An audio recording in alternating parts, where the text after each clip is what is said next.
Hello everyone, welcome to this session.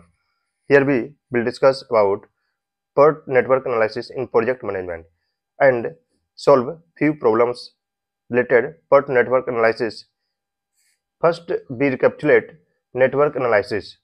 So network analysis is a system which plans projects both large and small by analyzing the project activity.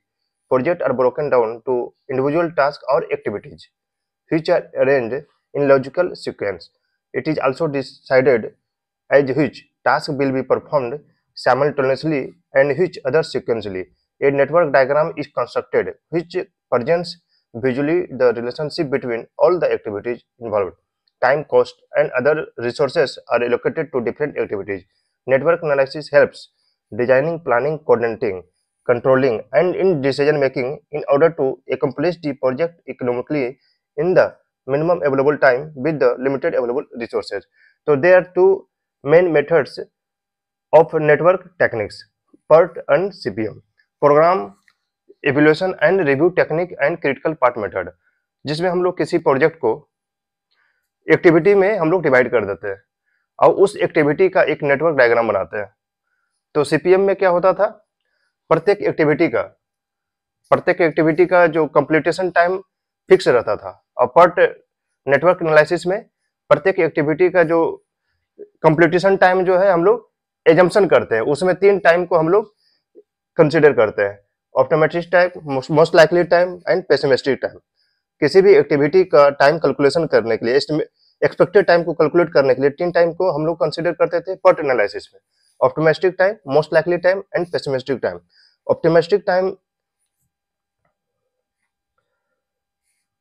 Optimistic time TO का मतलब होता था shortest possible time, मतलब if everything goes perfectly without any complication it is an estimate of minimum possible time to complete the activity under ideal condition. ठीक है, तो इसको हम लोग एक ब्रीफ कर लेते हैं। जैसे एक प्रोजेक्ट को बनाना है, ठीक है, प्रोजेक्ट में हम लोग कंसीडर करते हैं ये एक बोतल। अब इस बोतल का एक कैप है, this is cap, this is बोतल का बॉटम पार्ट मतलब मेन पार्ट हो गया इसका, इसको ए कंसीडर करते हैं, इसको बी कंसीडर करते हैं। तो बोतल को हम लोग को बनाने के लिए पहले इसका रॉ मटेरियल लाना पड़ेगा मार्केट से। तो रॉ मटेरियल लाने के लिए हम लोग को पहले क्या करना पड़ेगा, प्लान करना पड़ेगा। तो रॉ मटेरियल परचेज करने के पहले प्लानिंग, कॉस्टिंग, इतना कॉस्ट लगेगा, फिर इसको ऑर्डर प्लेस करना पड़ेगा, ठीक है, ऑर्डर प्लेस करना पड़ेगा, फिर ऑर्डर रिसीव होगा। अब जैसे बोतल बनाना है तो एक बोतल तो बनाएंगे नहीं, इसमें मास प्रोडक्शन करेंगे, कुछ टाइम पीरियड का साइकिल हम लोग बनाएंगे, 3 मंथ के लिए बनाना है, 6 मंथ के लिए बनाना है, 1 साल के लिए बनाना है। तो जैसे 3 मंथ के लिए हमको रॉ मटेरियल मंगवाना है, ठीक है, तो एक प्लान वे में हम इसको प्लान करके कॉस्टिंग करके ऑर्डर प्लेस किया, फिर ऑर्डर रिसीव हो गया। तो ये सारा एक एक्टिविटी हो गया, रॉ मटेरियल परचेज करना। ठीक है, पहला एक्टिविटी रॉ मटेरियल परचेज करना।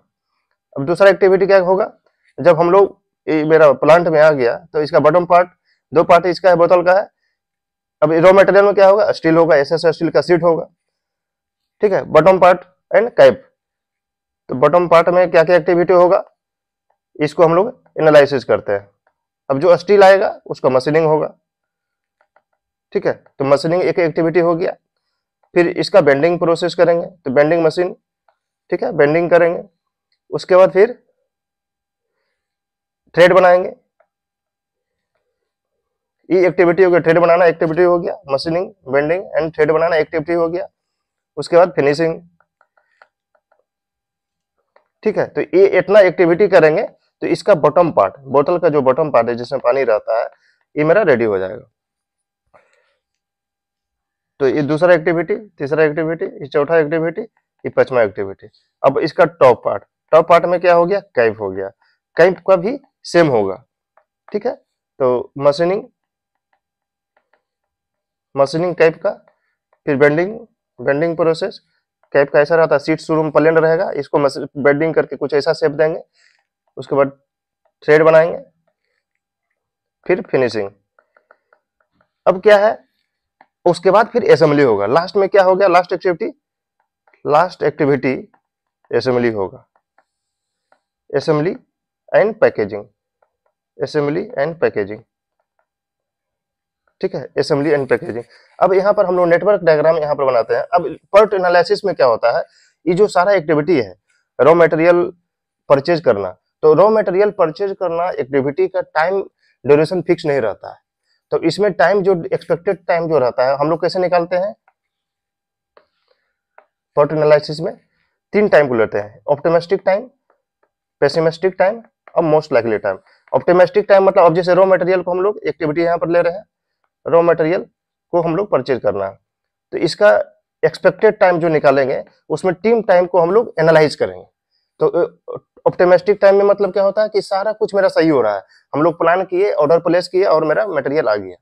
ठीक है, तो उसमें जो टाइम लगा वो मेरा ऑप्टिमिस्टिक टाइम हो गया। पेसिमिस्टिक टाइम, ऑर्डर प्लेस किए, अब हम लोग सारा इसमें जो मतलब जो डेंजर पोजीशन है, मतलब सारा कुछ रॉन्ग ही हो रहा है, हम प्लान करने लगे, गलत प्लान हो गया, मटेरियल को प्लेस किए वो गलत जगह प्लेस हो गया, फिर ऑर्डर ट्रक मेरा खराब हो गया आने में।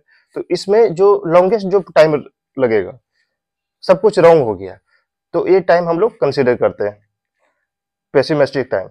मोस्ट लाइकली टाइम मतलब T0 TP के बीच में, मोस्ट लाइकली मतलब दोनों के बीच वाला एक एवरेज टाइम हम लोग ले लेते हैं। ठीक है, best estimate, most likely time it is the best estimate of the activity time, this lies between the optimistic and pessimistic time. ठीक है, लॉन्गेस्ट एंड जो शॉर्टेस्ट पॉसिबल टाइम है। मतलब ऑप्टिमिस्टिक टाइम मतलब हो गया आइडियल कंडीशन, हम लोग आइडियल कंडीशन में एज्यूम कर रहे हैं, सब कुछ सही चल रहा है।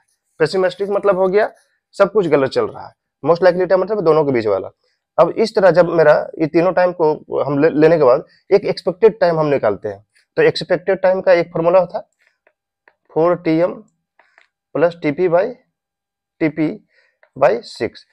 ठीक है, तो इस एक्टिविटी का जो एक्सपेक्टेड टाइम होगा, ये तीनों टाइम को कंसीडर करने के बाद हम इस फॉर्मूला को पुट करते हैं, उसके बाद एक्सपेक्टेड टाइम मेरा निकल जाता है। ठीक है, एक प्रोजेक्ट कितना दिन में कंप्लीट होगा, जो डेविएशन जो निकालते हैं उसमें TP-T0/6 स्टैंडर्ड डेविएशन, इस फॉर्मूला से हम लोग निकालते थे। तो प्रत्येक एक्टिविटी का स्टैंडर्ड डेविएशन भी हम लोग निकाल लेंगे। ठीक है, तो इस तरह प्रत्येक एक्टिविटी का जो यहाँ पर मशीनिंग करने में कितना टाइम लगेगा, एक्सपेक्टेड टाइम हम लोग सबका निकाल, बेंडिंग करने में निकालेंगे, थ्रेड फिनिशिंग, इस तरह। तब यहाँ पर हम लोग नेटवर्क डायग्राम बनाते हैं। अब हम एक्टिविटी हम सबका कंसीडर कर लिए। ठीक है, रॉ मटेरियल करना है, अब बॉटम पार्ट का कितना एक्टिविटी होगा, machining, bending, thread finishing, top part का मशीनिंग, बेंडिंग, थ्रेड फिनिशिंग, फिर last activity assembly and packaging. ठीक है, तो ये इस तरह हम लोग एक एक्टिविटी लिए, ये रॉ मटेरियल, अब नेटवर्क डायग्राम बना ले रहे हैं। ठीक है, पर्ट एनालिसिस यहाँ पर हम लोग डिस्कस कर रहे हैं। ठीक है, अब इधर जो है हम लोग क्या है, बोतल का बॉटम पार्ट, बोतल बॉटम पार्ट बना रहे हैं। अब बोतल का बॉटम पार्ट क्या है, बड़ा होता है, बिग साइज होता है। ठीक है, अब 5 लीटर का बोतल का जैसे बॉटम पार्ट बना रहे हैं। ये क्या हो गया, मशीनिंग हो गया, ये हो गया बेंडिंग हो गया। अब ये एक्टिविटी हो गया बेंडिंग, थ्रेड यहाँ पर बनाए, थ्रेड बनाए, इसके बाद ये फिनिशिंग जॉब हो गया। थ्रेड बनाने के बाद पूरा फिनिशिंग की है, उसमें जो भी फिनिशिंग, ग्राइंडिंग करना है, वेल्डिंग करना है, और जो भी फिनिशिंग वर्क हो गया, इन सेम पैटर्न में इधर हम लोग काइप बना रहे हैं। ठीक है, तो ये मशीनिंग हो गया, ये ब्लेंडिंग हो गया, ये थ्रेड बनाए, फिर फिनिश किए। फिनिशिंग में कुछ ऐसा होगा, क्योंकि दोनों एक्टिविटी को फिर हम लोग को लास्ट में असेंबली करना है, दोनों बन जाएगा। तो यहाँ पर फिनिशिंग देखते हैं कैसा होता है। ये मेरा फिनिशिंग हो गया, उसके बाद लास्ट में पैकेजिंग होगा, दोनों जब मिल गया तो पैकेजिंग। तो यहाँ पर जो कंसेप्ट है कि ये जो पैकेजिंग है, packaging and assembly, assembly, packaging and assembly कब होगा? जब मेरा कैप और बॉटम पोर्शन दोनों फिनिश हो जाएगा, ठीक है, दोनों एक्टिविटी यहाँ पर फिनिश हो जाएगा, उसे तभी मेरा असेंबली होगा। असेंबली तो कैप का सिर्फ नहीं हो सकता है, असेंबली करने के लिए बोतल का कैप और बॉटम पोर्शन, मतलब ये वाला मेन पोर्शन हो गया और ये कैप हो गया, तो दोनों पोर्शन मेरा रेडी हो जाएगा तभी मेरा असेंबली होगा, ठीक है। अब यहाँ पर टाइम कैलकुलेशन करते हैं, जो इंपॉर्टेंट चीज है। ये तो नेटवर्क डायग्राम हम लोग बना लिए, नेटवर्क डायग्राम बनाने का पर्पस यही होता है। अब रॉ मटेरियल को एक्सपेक्टेड टाइम जो निकाले हम लोग यहाँ पर एज्यूम कर रहे हैं 5 दिन लगा, मशीनिंग करने में 1 दिन लगा, बेंडिंग करने में 2 दिन लगा, इसको 1 दिन लगा, इसको फिनिशिंग करने में 4 दिन लगा, एजम्पशन कर रहे हैं। बड़ा बोतल होगा, फिनिशिंग करने में 4 दिन लग रहा है, इसको 1 दिन लगा, 1 दिन लगा, 2 दिन लगा, फिनिशिंग करने में 2 दिन लगा। और असेंबली करने में टाइम, एक्सपेक्टेड टाइम जो है, जो कैलकुलेट किए हम लोग, तीनों टाइम को कंसीडर करते हैं, optimistic, pessimistic and most likely time को जब हम कंसीडर किए उसके बाद जो एक्सपेक्टेड टाइम जो निकला मेरा इस तरह कुछ निकला, तो असेंबली करने में 2 दिन लगा। अब हम लोग क्रिटिकल पार्ट क्या होता है? जो लॉन्गेस्ट पार्ट होता है, जो लॉन्गेस्ट टाइम लग रहा है। अब इधर से हम लोग कैलकुलेट करते हैं, 5 1 6 6 2 8 9 9 10 13 13 15, तो इधर से हो गया मेरा 15 डेज हो गया, 15 डेज हो गया। 5 1 6 6 1 7 2 9 10 11 12 13, ये 13 डेज हो गया, ठीक है। तो इसमें क्या होगा कि ये मेरा नॉन क्रिटिकल पार्ट हो गया कि तो टोटल प्रोजेक्ट का ड्यूरेशन कितना हो जाएगा? 15 डेज, ठीक है। ये क्रिटिकल पार्ट हो गया, क्रिटिकल पार्ट। अब ये non critical part, non critical part, non critical activity क्या हो गया? Non critical activity, non critical activity इसमें हो जाएगा 1 नंबर हो नहीं, मशीनिंग प्रोसेस हो जाएगा, bending process and thread finishing, मतलब जो कैप का जो पोर्शन, ये सब जो एक्टिविटी है जो है, ये सब नॉन क्रिटिकल एक्टिविटी हो गया कैप का। अब जैसे इसको एजम्पशन कर रहे हैं ए बी सी डी, तो ए बी सी डी जो हो गया नॉन क्रिटिकल एक्टिविटी हो गया, ए बी सी डी। अब यहाँ पर क्या हुआ? 13 डेज में हो रहा है। अब यहाँ पर करते हैं, यहाँ से यहाँ तक लिखते हैं 5 1 6 2 8 1 9 13, यहाँ से यहाँ तक 13 डेज हुआ। 5 1 6 1 7 2 9 10 11, यहाँ तक यहाँ 11 दिन हुआ।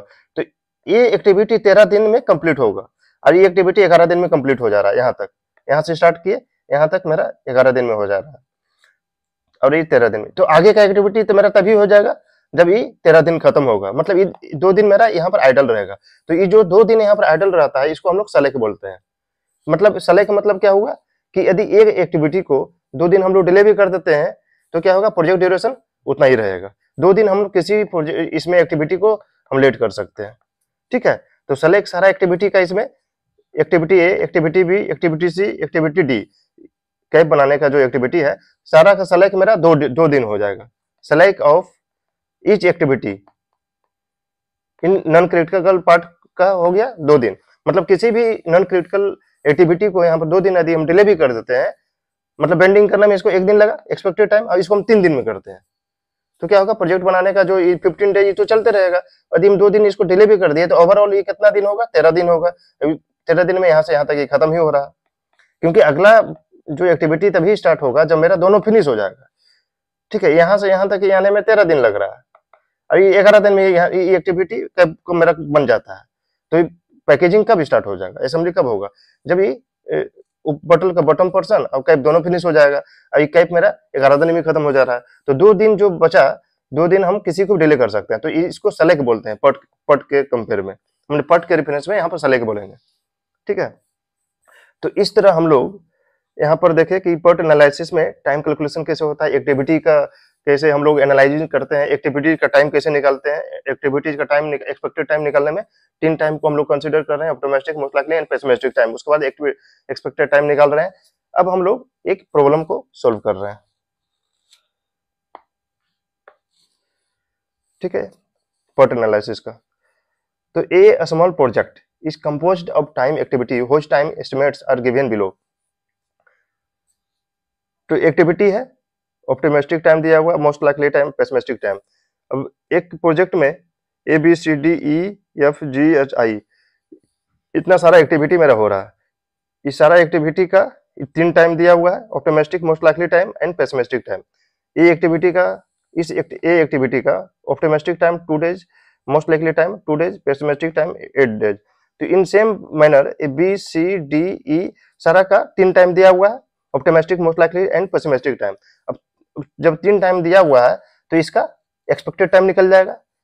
ठीक है, expected time T0 + 4Tm + TP/6 यदि हम लोग कर देते हैं तो एक्सपेक्टेड टाइम निकल जाता है।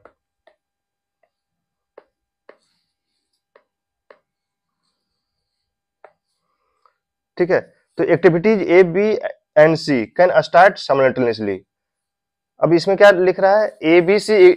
अब इसका नेगेटिव डायग्राम बनाना है। PERT एनालिसिस में क्या हुआ कि एक्टिविटी का टाइम हम लोग 3 टाइम को, एक्सपेक्टेड टाइम जो निकालते हैं 3 टाइम को पहले हम लोग उसमें दिया रहता है, हम लोग 3 टाइम को कंसीडर करते हैं। एक सब कुछ अनवेल हो रहा है, सब कुछ ठीक नहीं हो रहा है, उस समय पेसिमिस्टिक टाइम को हम लोग कहते हैं।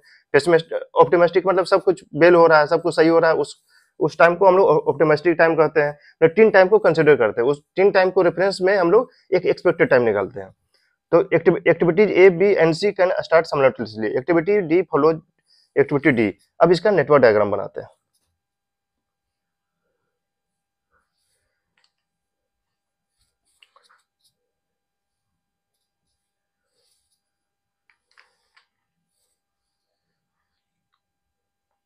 नेटवर्क डायग्राम इसका हम लोग बनाते हैं।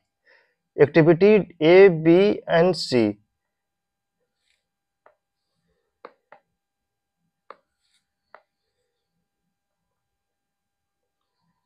ये एक्टिविटी A को कंसीडर करते हैं, B कंसीडर करते हैं and C। Activity A, B and C can start simultaneously, एक साथ स्टार्ट हो रहा है। ठीक है, activity D follows activity A। D एक एक्टिविटी लेते हैं,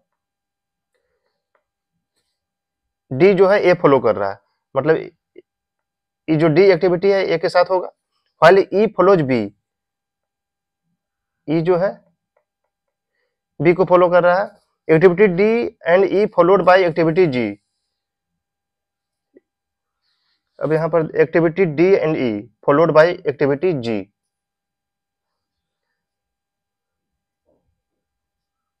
D एंड E मतलब D activity and E activity, D activity and E activity followed by activity G।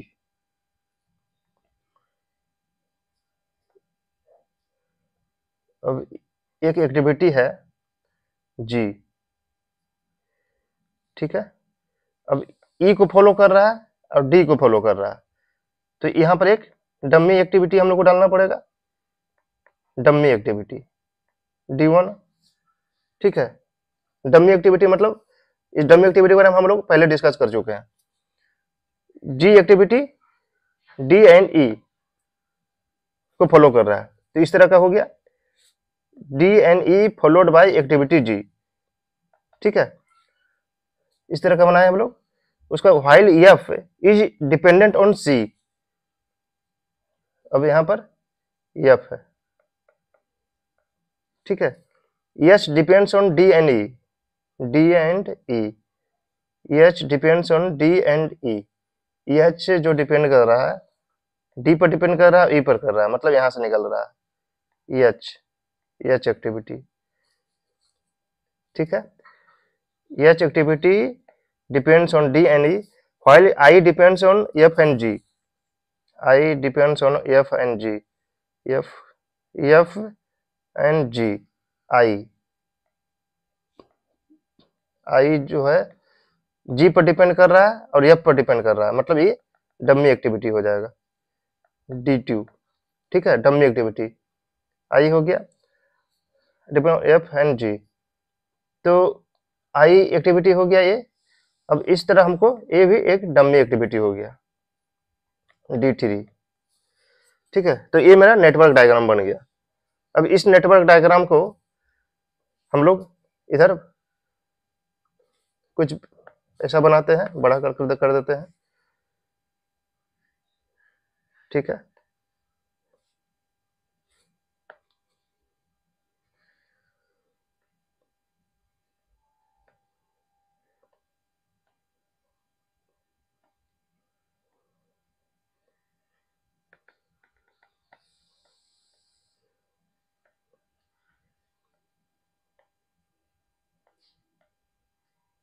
Dummy activity हो गया था। अब इस तरह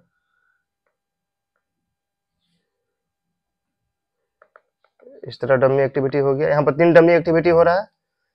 तो ये ए था, डी था, कुछ ऐसा था, ये एक्टिविटी ऐसा हो रहा है, ठीक है। डी, बी हो गया, ई हो गया, एच हो गया, जी हो गया, आई हो गया, सी हो गया, एफ हो गया, ठीक है। D1 हो गया था डमी एक्टिविटी, D2 हो गया था डमी एक्टिविटी, डमी एक्टिविटी मतलब एक्टिविटी नहीं हो रहा है, लेकिन हम उसको कुछ वैसा हो रहा है। डमी एक्टिविटी के बारे में ऑलरेडी हम लोग डिस्कस कर चुके हैं लेक्चर में। अब यहाँ पर इस सारा नेटवर्क मेरा बन गया। अब इसमें हम लोग expected time and latest finish time को हम लोग बॉक्स में हम लोग डालते थे।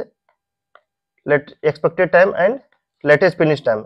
एक्सपेक्टेड टाइम क्या होता है, लेटेस्ट फिनिश टाइम क्या होता है, ये सब ऑलरेडी हम लोग डिस्कस कर चुके हैं।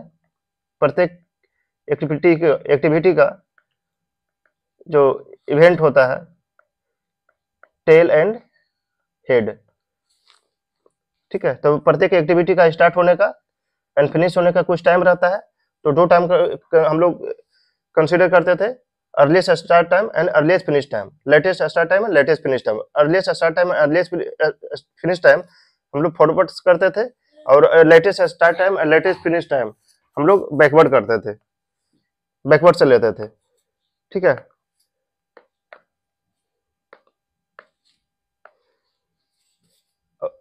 अब एक्सपेक्टेड टाइम, अब यहाँ पर जो है प्रत्येक एक्टिविटी का एक्सपेक्टेड टाइम हम लोग निकालते हैं, TE।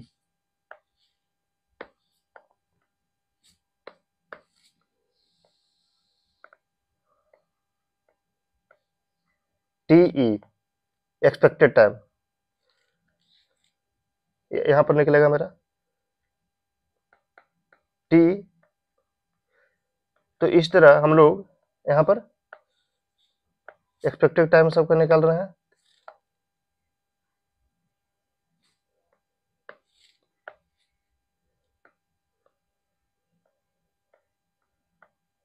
तो TE निकालने का जो मेरा फॉर्मूला था, जो फॉर्मूला पर हम लोग फॉर्मूला से निकालेंगे।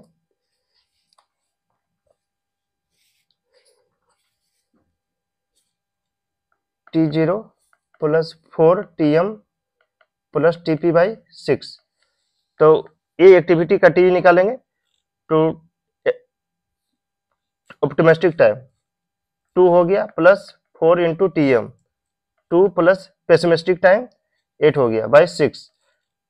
तो 2 प्लस 8 प्लस 8 बाई 6, 18 बाई 6, 16 2 18, यानी 3 डेज हो गया। तो ये 3 डेज हो गया। इन सेम पैटर्न हम लोग सारा एक्टिविटी का एक्सपेक्टेड टाइम निकाल लेते हैं इसी फॉर्मूला से। तो जो मेरा एक्सपेक्टेड टाइम जो निकलता है 3 5 5 2 6 7 5 8 7, इस फॉर्मूला में पुट करते हैं तीनों वैल्यू को, हम लोग एक्सपेक्टेड टाइम सब निकाल लेते हैं, ठीक है। अब एक्सपेक्टेड टाइम जब मेरा निकल गया, तो एक एक्टिविटी का मेरा निकला 3 डेज, डी एक्टिविटी का 2 दिन निकला था, बी का 5 डेज निकला, सी का 5 डेज निकला, एफ का 7 डेज निकला, ई का 6 डेज निकला, जी का 5 डेज निकला, आई का 7 डेज निकला, एच का 8 डेज निकला, डी का 2 डेज निकला। तब इस तरह हम लोग का यहाँ से एक्टिविटी स्टार्ट कर रहे हैं, और 3 एक्टिविटी मेरा पैरेलल चल रहा था, स्टार्ट हुआ था, इसका 0 हो गया। अब इस एक्टिविटी का, डी एक्टिविटी का अर्लीस्ट स्टार्ट टाइम कितना हो जाएगा, 3 डेज होगा, इसका 5 हो जाएगा। अब इन सेम मैनर यहाँ पर निकालते हैं 5 इसका ई एक्टिविटी का 5 हो जाएगा। अब इसका इस एक्टिविटी का कितना हो जाएगा, ऐसा 11 हो जाएगा। 5 + 6 11, 11 × 5 16। इस एक्टिविटी का मतलब आई एक्टिविटी का 16 हो जाएगा। और इसका कितना हो जाएगा, 16 + 7 23 हो जाएगा। इसका हो जाएगा 5 हो जाएगा, इसका 12 हो जाएगा। अब फिनिश टाइम हम लोग कैसे बैक से करते हैं, तो इस बॉक्स में एक अर्लीस्ट स्टार्ट टाइम हो गया और दूसरा लेटेस्ट फिनिश टाइम हो गया। एक स्टैंडर्ड प्रोसीड्योर है। अर्लीस्ट स्टार्ट टाइम हम सारा एक्टिविटी का यहाँ पर कैलकुलेट कर लिए, लेटेस्ट फिनिश टाइम बैक से करते हैं। मतलब अब इसमें हम लोग क्रिटिकल पार्ट को निकालते हैं, ठीक है। क्रिटिकल पार्ट तो क्रिटिकल पार्ट मेरा कुछ यहाँ पर क्या हमको हो रहा है, अब 3 को पाथ बन रहा है मेरा इसमें। तो जो पाथ बन रहा है B E ji and I, तो बी ई जी आई का हम लोग टाइम कैलकुलेट करते हैं।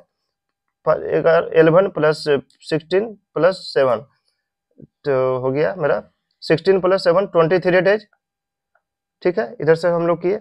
उसके बाद ए डी D1 मतलब डमी एक्टिविटी जी आई लेते हैं, तो क्या होता है 5 10 17 डेज हो गया, ठीक है। और एक्टिविटी लेते हैं बी ई एच और D2 मतलब डमी एक्टिविटी 11 + 8 19 डेज हो गया। और C F D3 and I लेते हैं, तो 12 + 19 डेज हो गया, 12 + 7 19 डेज हो गया। तो क्रिटिकल पाथ मेरा ये वाला हो गया, ठीक है। बी ई जी आई तो मेरा प्रोजेक्ट ड्यूरेशन कितना हो जाएगा 23 डेज, ठीक है। तो लेटेस्ट फिनिश टाइम हमारा कितना हो जाएगा 23 डेज। हम लोग पहले क्रिटिकल पार्ट को कंसीडर कर लिए, उसके बाद लेटेस्ट फिनिश टाइम को किए, ठीक है। क्रिटिकल पार्ट में जो टाइम लगेगा कि यहाँ पर लेटेस्ट फिनिश टाइम डाल दिए। अब उसके बाद सारा एक्टिविटी का, अब इस एक्टिविटी का हम लोग लेटेस्ट फिनिश टाइम कैलकुलेट करेंगे। तो 23 - 7 ये जो इसका जो टाइम है इसमें हम माइनस कर दिए, तो 23 - 7 कितना हो जाएगा 16। इन सेम मैनर सारा एक्टिविटी का ई का लेटेस्ट फिनिश टाइम कितना हो जाएगा 11 हो जाएगा। 16 - 5, अब 11 - 6 5। इन सेम मैनर अब इसका ये तो डमी एक्टिविटी है, इसका कुछ टाइम ड्यूरेशन नहीं होता है 11, तो ये 11 ही हो जाएगा, ठीक है। 11 - 2 तो 9 हो जाएगा, ठीक है। अब इसका लेटेस्ट फिनिश टाइम कितना हो जाएगा, तो 23 है 16 ही हो जाएगा, क्योंकि डमी एक्टिविटी का कुछ टाइम नहीं। डमी एक्टिविटी हम इसलिए कर देते हैं ताकि फिनिश करने के लिए एक्टिविटी नेटवर्क बन जाए। नेटवर्क बनाने के लिए हम लोग डमी एक्टिविटी को डमी को कर रहे हैं,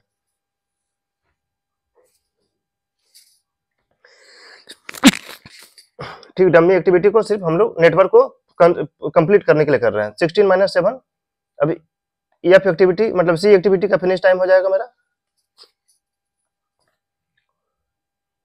सी एक्टिविटी का 16 - 7 9 हो जाएगा। तो इस तरह हम लोग सारे एक्टिविटी का अर्लीस्ट टाइम और लेटेस्ट फिनिश टाइम हम लोग निकाल लिए। अब एच एक्टिविटी का, इस एक्टिविटी का कितना हो जाएगा, इसका अर्लीस्ट स्टार्ट टाइम हो जाएगा 19 हो जाएगा। 11 + 8 19 प्लस 23 ये हो जाएगा, क्योंकि इससे डायरेक्ट कनेक्शन है। लेटेस्ट फिनिश टाइम इसका निकल गया। इस तरह हम लोग अर्लीस्ट स्टार्ट टाइम और लेटेस्ट फिनिश टाइम प्रत्येक एक्टिविटी का निकालिए। यहाँ पर हम लोग को कंसेप्ट समझ लेना है, ठीक है। अब क्रिटिकल पार्ट मेरा निकल गया। अब क्रिटिकल पार्ट पर हम लोग देख रहे हैं। अब जो क्वेश्चन मेरा है, क्वेश्चन पर देखते हैं। कंस्ट्रक्ट ए नेटवर्क, तो नेटवर्क डायग्राम हम लोग बना दिए।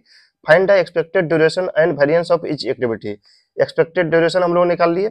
अब वेरिएंस क्या था, वेरिएंस को निकालने के लिए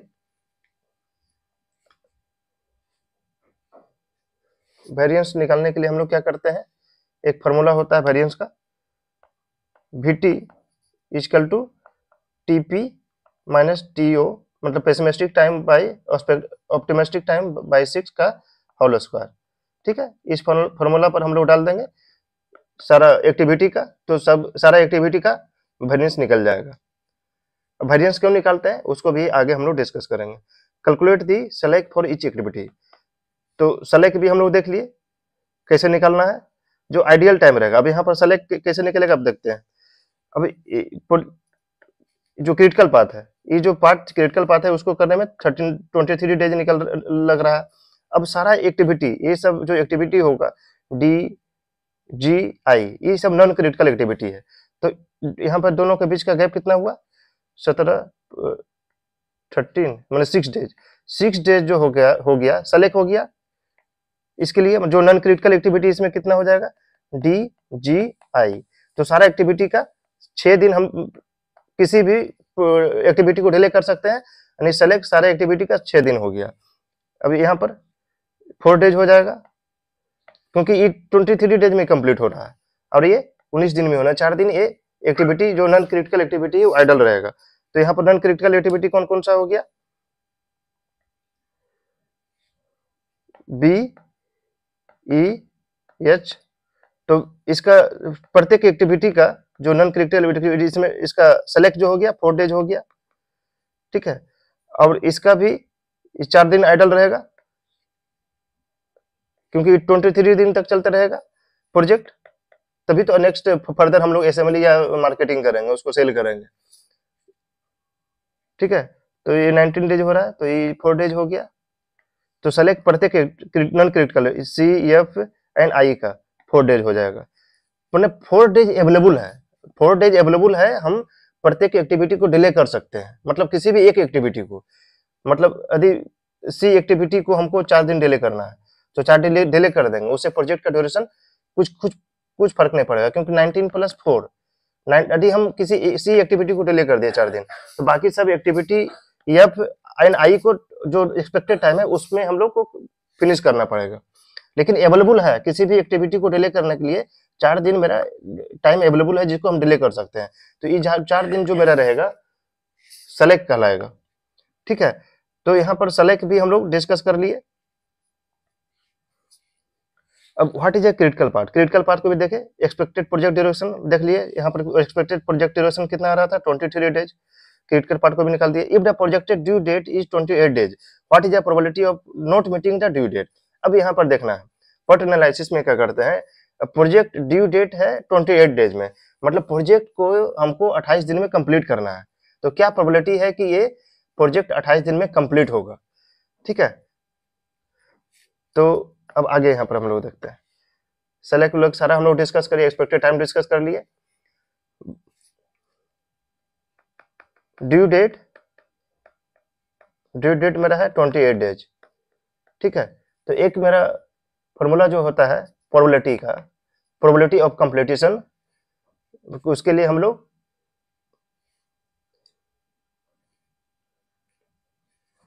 जेड का वैल्यू निकालते हैं। अब जेड क्या होता है उसको भी हम लोग देखेंगे।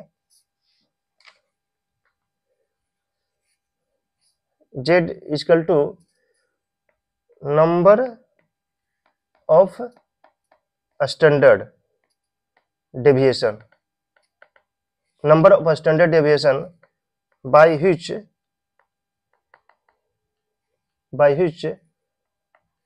शेड्यूल टाइम या ड्यू डेट। ड्यू डेट मतलब हो गया शेड्यूल, प्रोजेक्ट को मेरा कंप्लीट करने का है 28 दिन में, ठीक है। उस प्रोजेक्ट को 28 दिन में कंप्लीट करने का है, लेकिन कंप्लीट कितना दिन में हो रहा है, 23 डेज में हो रहा है, ठीक है। 5 दिन पहले हो जा रहा है। Bye which schedule time exceed expected time. Expected time मतलब क्रिटिकल पार्ट का जो टाइम रहेगा, ठीक है। अब जेड का वैल्यू हम लोग निकालते हैं, ये पूरा कंसेप्ट वाला चीज है। तो schedule date due date minus expected time by standard deviation. अब स्टैंडर्ड डेविएशन हम लोग किसका निकालेंगे, ये क्रिटिकल पार्ट का निकालेंगे, ठीक है। तो स्टैंडर्ड डेविएशन क्रिटिकल पार्ट का निकालने के लिए ये जो एक्टिविटी मेरा जो है BEGI ये क्रिटिकल एक्टिविटी हो गया, इसका ड्यूरेशन 23 डेज हो गया। तो प्रत्येक एक्टिविटी का स्टैंडर्ड डेविएशन निकालेंगे। स्टैंडर्ड डेविएशन का निकालने का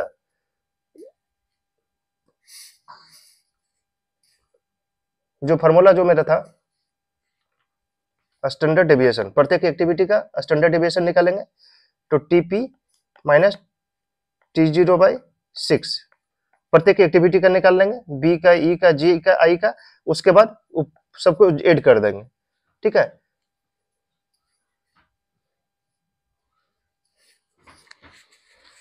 सबको ऐड कर देंगे, तो जो मेरा क्रिटिकल पार्ट का यहाँ पर स्टैंडर्ड डेविएशन जो निकलेगा, क्रिटिकल पार्ट का स्टैंडर्ड डेविएशन मतलब बी, ई, जी, आई का, इस फॉर्मूला के द्वारा हम लोग स्टैंडर्ड डेविएशन प्रत्येक एक्टिविटी का निकाले,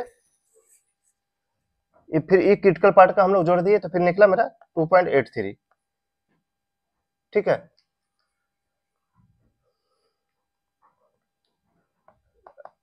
फिर जेड का टीएस माइनस टीई 28 डेज है, और एक्सपेक्टेड टाइम मेरा 23 डेज है, और 2.83 कर दिए। ठीक है, तो इस तरह मेरा ये स्टैंडर्ड डेविएशन को हम लोग को निकाल लेना है। ठीक है, प्रत्येक एक्टिविटी का हम लोग स्टैंडर्ड डेविएशन निकालें, जैसे बी का हम लोग स्टैंडर्ड डेविएशन निकालेंगे, अब इसको हम लोग निकाल लेंगे, यहाँ पर जस्ट कंसेप्ट को हम लोग देख लेते हैं। ठीक है, 2.3 हो गया। अब जेड का वैल्यू जो निकला 0.833। अब इसका एक चार्ट होता है। ठीक है, जेड का वैल्यू निकल गया,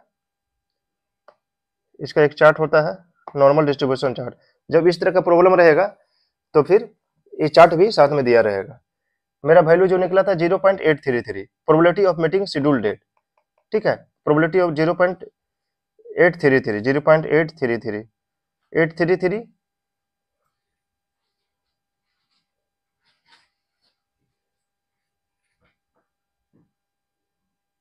0.833 833 इसमें मैच कर रहा है, नहीं कर रहा।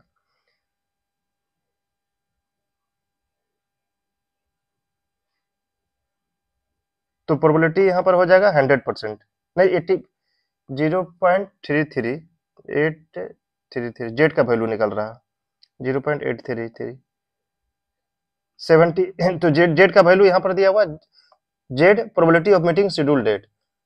ठीक है, 0.8 में मेरा ये हो रहा है, मतलब यहाँ पर क्या है 2.8, जेड का वैल्यू 2.8 निकलता है, प्रोबेबिलिटी 99%, मतलब मेरा प्रोजेक्ट जो मीट कर रहा है उसका परसेंटेज 99.7% है।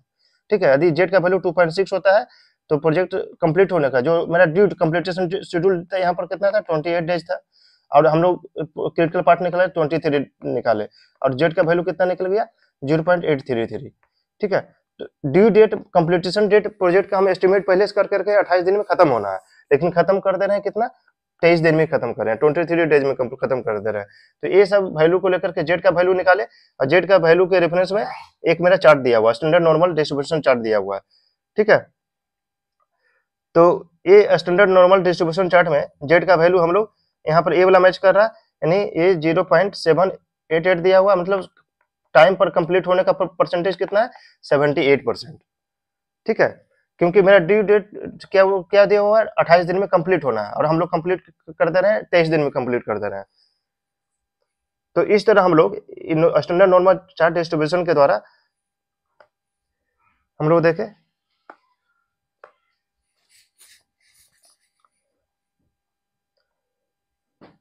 0.833 में के द्वारा हम मेरा निकला 78%, प्रोजेक्ट कंप्लीट होने का संभावना क्या है, प्रोबेबिलिटी 78%। ठीक है, अब नेक्स्ट जो क्वेश्चन है, what should be the project duration of the probability of completion of 95%। What should be the project duration क्या है जब प्रोबेबिलिटी मेरा कंप्लीटेशन का 95% होगा, प्रोजेक्ट ड्यूरेशन। ठीक है, दूसरा क्वेश्चन मेरा है प्रोजेक्ट कंप्लीट होने का जो ड्यूरेशन है 95% है, 95% है, तो हमको चार्ट अब लेना पड़ेगा, जेड का वैल्यू उसे हमको निकालना पड़ेगा 95%। 95% मतलब हो गया ये वाला हो जाएगा, जेड का वैल्यू 1.6 हो जाएगा। ठीक है, प्रोजेक्ट कंप्लीटेशन का प्रोबेबिलिटी यहाँ पर दिया हुआ है क्या 95%, यानी जेड का वैल्यू 1.6 लेंगे, 0.945 मतलब 94% हो गया, मतलब 95% हो गया, 945 95%, जेड का वैल्यू 1.6, ठीक है। प्रोजेक्ट खत्म होने का प्रोबेबिलिटी 95% है, तो उसके रेफरेंस में जेड का वैल्यू हम लोग निकाले 1.6 उस चार्ट से, नॉर्मल डिस्ट्रीब्यूशन चार्ट से। तो Z equal to schedule time जो 28 डेज रहता था, अब यहाँ पर क्या है कि शेड्यूल टाइम हम लोग इसके रेफरेंस में दिया हुआ है 28 डेज। अब यहाँ पर शेड्यूल टाइम हमको निकालना है कि यदि प्रोबेबिलिटी मेरा 95% है प्रोजेक्ट कंप्लीटेशन का, तो शेड्यूल टाइम कितना होगा। अब क्रिटिकल पार्ट तो T expected time by standard deviation, ठीक है। तो टी का वैल्यू 1.6 निकाले। अब यहाँ पर शेड्यूल टाइम निकालना है। शेड्यूल टाइम किसके रेफरेंस में निकालना है, यदि प्रोजेक्ट कंप्लीटेशन का परसेंटेज मेरा 95% है, ठीक है। तो एक्सपेक्टेड टाइम तो 23 हो जाएगा और स्टैंडर्ड डिविएशन 2.83 हो जाएगा, ठीक है। तो इस तरह मेरा यहाँ पर टीएस का वैल्यू जो निकलता है 27.66। अब इसका मतलब क्या हुआ कि मेरा क्रिटिकल पार्ट निकाले, क्रिटिकल पार्ट का 23 डेज हो गया, ठीक है। ये प्रोजेक्ट 95% प्रोबेबिलिटी, मतलब कितना प्रोजेक्ट का टाइम होगा, मतलब हम लोग कोई प्रोजेक्ट बना रहे हैं, ठीक है। ये प्रोजेक्ट का जो 90 मतलब जो क्रिटिकल पार्ट जो निकला 23 डेज, 95% प्रोबेबिलिटी में पहले से हमको एस्टिमेट करना है कि 95% प्रोबेबिलिटी में कौन सा टाइम रहेगा, कौन सा दिन रहेगा प्रोजेक्ट कंप्लीटेशन का, ठीक है। तो 95% के रेफरेंस में जेड का वैल्यू हम लोग लिए 1.6, शेड्यूल टाइम हम लोग, ठीक है, ये फॉर्मूला में पुट किए। तो इस तरह मेरा 27 डेज मेरा निकल गया। तो इस तरह पर्ट एनालिसिस में जो प्रॉब्लम जो सोल्व करना रहेगा, इस तरह हम लोग सोल्व करेंगे। इंजीनियरिंग सर्विसेज का जो एग्जाम रहता है उसमें ये सब सारा प्रॉब्लम हमेशा कुछ न कुछ ऐसा रहता है, उसका कंसेप्ट मैंने सोल्व करने का ऐसा ही है। Thank you.